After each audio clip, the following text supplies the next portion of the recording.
Ha. Alright, manonood na naman po tayo ng balita. Anong nangyari dito kay Delima? Delima, mga kapatid, galing sa Pinas News Insider. Ito po ang title. Yari si Delima. Delima. Solgen kumilos na? Yan. Patanong, ano? Hatol sa korte. Delima, arestado na? Yan. Tamba, papalitan. BP Sara, panalo. Yan po ang ating gagawa ng reaksyon at opinyon. Panonoorin po natin ito ng sabay-sabay. Sa ngalan ng internet mo, fiber ni Juan, mga kapatid, nandiyan dyan ang contact number. Napindot ko agad. Okay na mga kapatid. Panoorin na natin to kasi nga mukhang kakasuhan na naman siya o iimbestigahan ulit yung nangyari. Maaring 50-50, pwedeng balik kulungan ulit o hindi naman kaya tuluyan na makalaya. Ito kasi si Delima. Delima, kung ako sa iyo madam, lola at nanay, dapat kung ako sa inyo nung lumaya po kayo, naglaylo na po kayo. Siguro naman may kaya kayo sa buhay at mabubuhay naman kayo ng mga payapa, no? Eto, umiksena pa kayo, ayan tuloy. Balik eksena ulit kung sakali.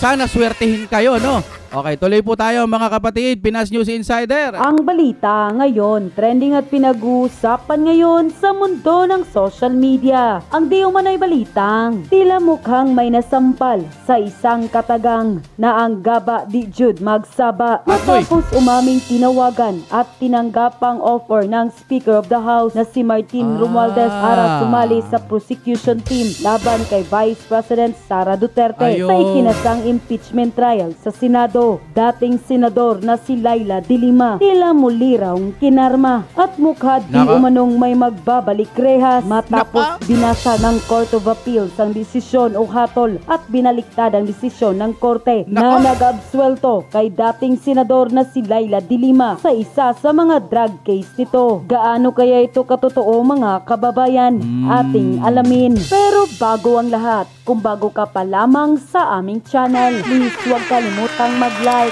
subscribe at i-click ang notification bell para mas maging updated ka pa lalo sa lahat pa ng bagong video na i-upload namin. At ito na nga mga kababayan, ang siyang gustong maging prosecution team para maglitis sa Vice President na si Sara Duterte sa ikinasang impeachment trial sa Senado ay mukhang tila mababalik kulungan pa di umano. Napapasok lang na balita, ayon sa isang batikang abogado na si Salvador Panelo, ay pinawalang bisa ng Court of Appeals ang pag-absuelto kay Laila de Lima, kaya mukhang malabong makasama ito sa prosecution team laban sa Vice President na si Sara Duterte sa ikinasang impeachment trial na ikinasa ngayon sa mataas na kapunungan. Pahayag pa ni Attorney Salvador Panelo, ipinadala raw ni Medal Dia at iba pa ang desisyon sa Court of Appeals at pinawalang bisa na ang pagka-absuelto ni Laila de Lima sa kanyang kaso dahil ay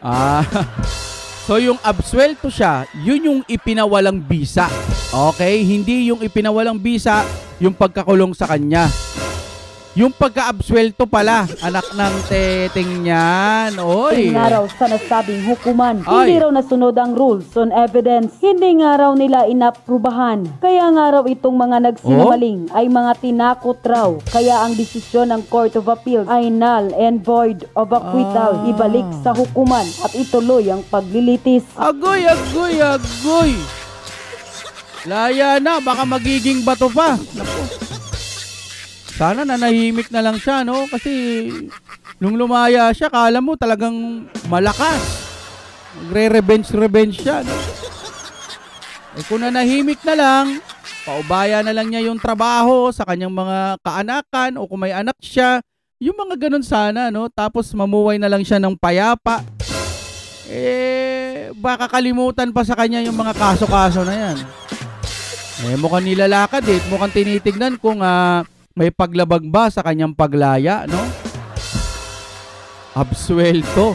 Oh, eto na, no? Ayon pa sa kumpirmadong balita na post online ni Salvador Panelo sa kanyang official Facebook account found in the Court of Appeals website. In a decision dated April 30, 2025, the 8th Division of the Court Appeals declared null and void the decision dated May 12, 2023 and order dated July 6, 2023 of the Regional Trial Court of Muntinlupa City, RTC Muntinlupa, acquitting Laila M. De Lima of violation of Comprehensive Dangerous Drug Acts of 2002 for being issued with grave abuse of discretion. The case is remanded to RTC Muntinlupa to decide the case in accordance with the rules stated in the decision. For these reasons, the petition for certiorari is hereby granted. The decision dated 12 May 2023 and the order dated 6 July 2023 issued by Regional Trial Court Branch 204 Muntinlupa City in criminal case number 17165 are declared null and void. We remand the case to the Regional Trial Court Branch 204 Muntinlupa City for it to decide the case in accordance with the rules stated in this decision. So ordered.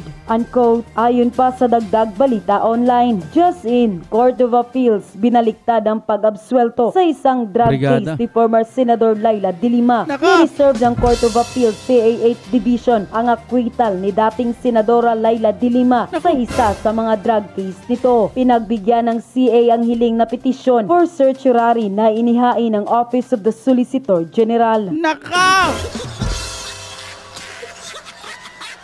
Nako, madam.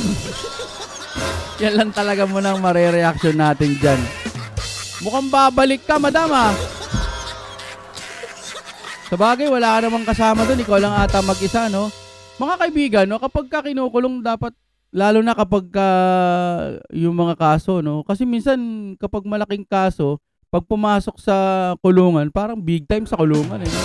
Dapat kasama rin siya, may mga kakosa rin siya, di ba? Kasi mukhang hiwalay, eh, no? Sana patas din ang pagpaparusa, no? Ng tinapay, ito. Yung impeachment ni Duterte, ayan na. Oh, si Laila De Lima daw at saka si Chel Jokno ay kumpirmadong kasali sa impeachment prosecutors ng Kamara. Putang ina, dito ka matatawa. Hindi ka matatawa ka dito. Alam niyo kung bakit? Matatawa ka dito kasi itong dalawang kupal na to, si Jokno at saka si De Lima, sila daw yung oposisyon. Sila daw ang totoong oposisyon. Hindi totoong oposisyon yung mga Duterte. Pares na naman mga magdanakaw yan. Ang oposisyon kami. Putang ina, saan ka makakita ng oposisyon?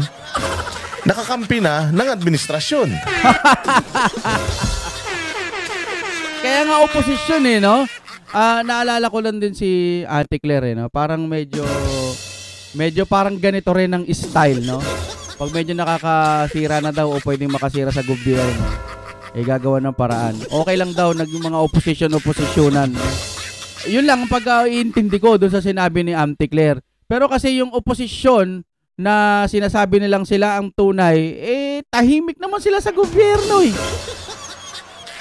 Kung may mga mali kayong mga nakikita, yung nasa oposisyon na sinasabi nyo nga kayo ang tunay, bakit hindi kayo mag-ingay kung may nakikita kayong mali? Bakit yung mga Duterte, pag may nakikitang mali, inilalaban nila? Kayo ba inilalaban ninyo o naghihintay lang kayo? No, ayaw nyong kumalaban ngayon sa gobyerno kasi malakas. May kahihinatnan kayo. Eh samantalang nung eleksyon pa lamang, banat kayo ng banat, di ba? Wala pang kapangyarihan, eh. Ngayon may kapangyarihan. Yon, pakiramdam ko lamang at opinion ko, natatakot kayo sa administrasyon, kaya gewang-gewang lang kayo. Itong BP Sara Duterte, pag may nakikita siyang mali at binabanatan siya, pumapalag. Eh kayo, nasaan ang tunay na oposisyon sa inyo? Dahil kayo nauna? Ay? Anong klaseng oposisyon to? Tahimik. Tapos Duterte ang binabanatan din. Tama ba? Sa ngayon, hindi pa, no? Tuloy tayo. Abay, gago. Abay, pambihirang katangahan. Talaga ng mga dinawan tae, Diyos ko po. At saka, Diyos ko naman, sa tingin nyo ba kakabahan tayo na si De Lima at si Jokno? Masali sa impeachment trial ni Inday? Ano, kakabahan na kami? Putang ina niyan. Unang-una sa lahat, itong kupal na si Romualdez, kakapanalo lang nila, tangina impeachment na kagad ang iniintindi nila. Ha? Talaga? Puro impeachment na nga ang inaatupag nila tsaka ayuda. Ngayon, kakatapos lang ng halalan, yun agad ang unang isasalang nila. Putik niyan. So, tama. Ako naniniwala ko sa sinasabi ni Madam Amy na ang nagpapalakad ng gobyerno ngayon si Tamba tsaka si Madam Lisa. Naniniwala ko doon, sarili kong opinion to eh. So, yun agad ang gusto nila. Tama? According to Boss Dada. Samantalang yung BBM ninyo, sinasabi niya ayaw niya ng impeachment na. Ang kakapal talaga ng mga mukha ng mga nakaupo na walang inatupag kundi banata ng mga Duterte. No? Walang kasing kapal. Wala na nga nagagawa, mahina na nga, ganyan pa ginagawa. May mga araw din sila, no? Pukin ang ina nyo, bakit hindi kayo magtrabaho muna? Isipin nyo muna, paano kayo makakatulong sa tao? Tang ina nyo, tinapos nyo yung unang termino nyo, ginawa ninyo para sa impeachment ni VP Sara. Itong pangalawang termino nyo, impeachment pa rin. Kumbaga, susubukan ulit nila kung makakabanat na naman sila, kung kakayanin nilang mapabagsak ang Duterte. Matatapos na lang ang administrasyon ninyo, wala kayong naitutulong. Meron, may tinutulong kami, ayuda. Kininana, walang nangyari. Ay! Anak ng tinapay, nasa Senado na yan. Pabayaan nyo na yan. Gumawa na kayo ng batas para sa Pilipinas. Yeah. Ina nyo, hanggang ngayon, puros pa rin kayo politika.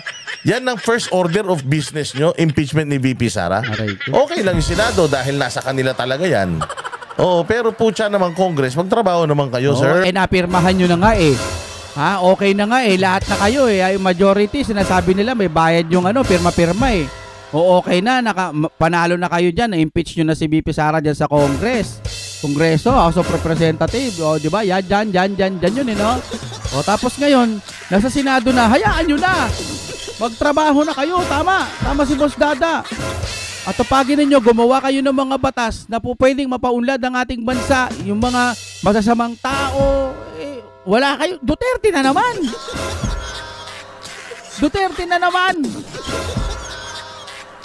Taragis naman yan.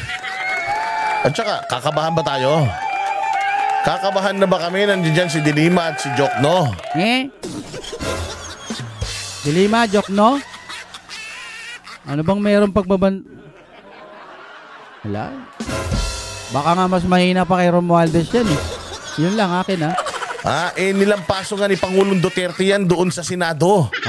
Nandiyan dyan yung dalawang kupal na yan. Si Jokno at saka si Dilima doon sa hearing ng war on drugs sa Senado. Yes. Hindi ba? Nanalo ba sila kay Pangulong Duterte? Nagkampi-kampi pa sila Nagkampi-kampi pa sila nila Trillanes. Hindi sila nanalo kay Duterte.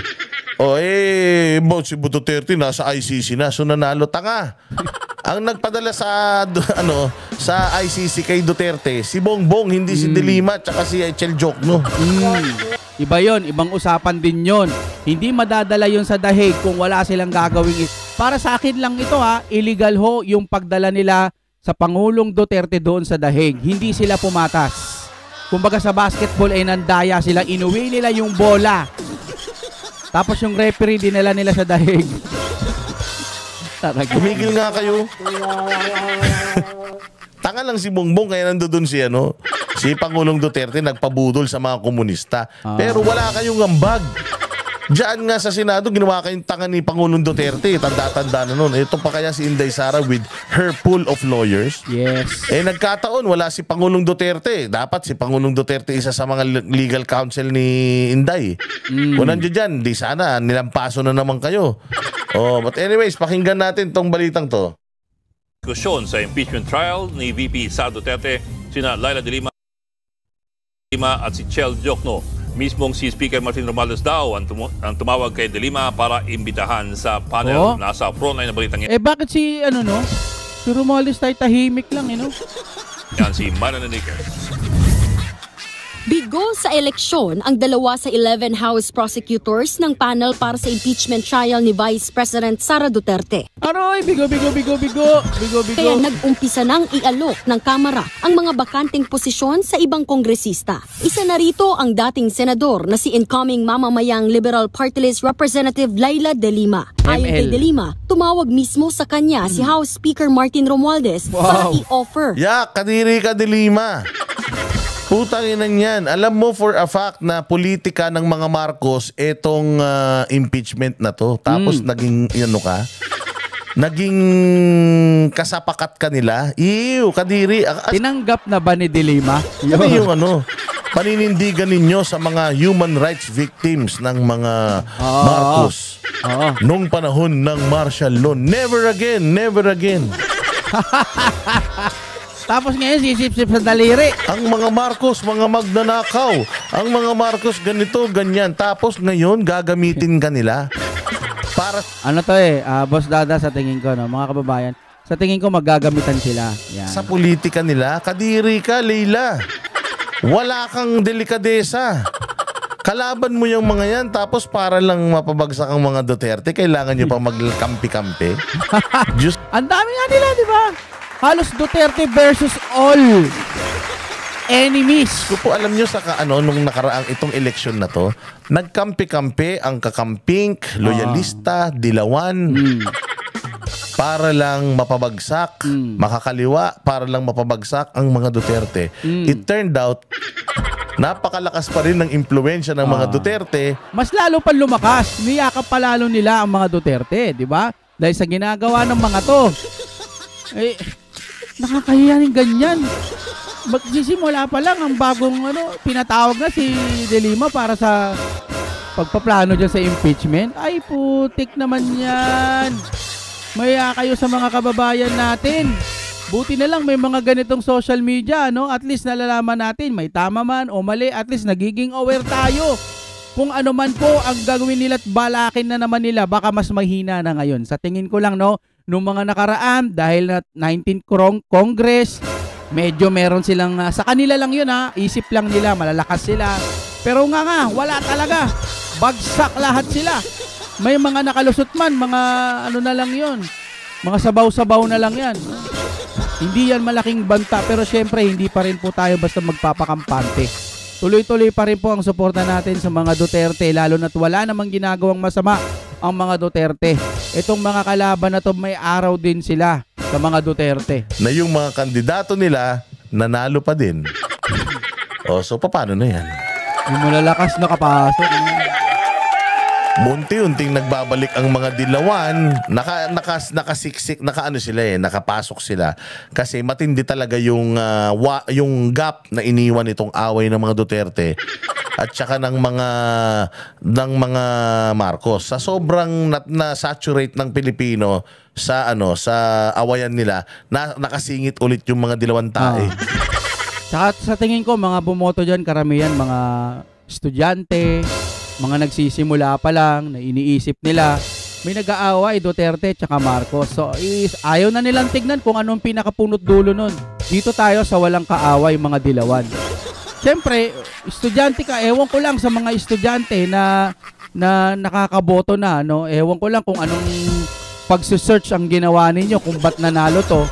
At may isa pa, ako lang, base sa aking opinion, may pagdududa ako na nagkaroon ng dayaan. Yun lang, no? Kasi wala naman, hindi naman na pag-uusapan yan kahit anong mga news, wala naman lumalabas bakit ngayon, no? Paano nanalo? Pero congrats pa rin kung talagang katotohanan man na may bumoto sa inyo, ano? But still, mga bossing, nakakadiri pa din na sa sobrang lakas ng mga Duterte, kailangan pa magsanib puwersa. Yung mga magsasanib puwersa, yung mga magkakalaban para lang pabagsakin yung dati nilang kalaban.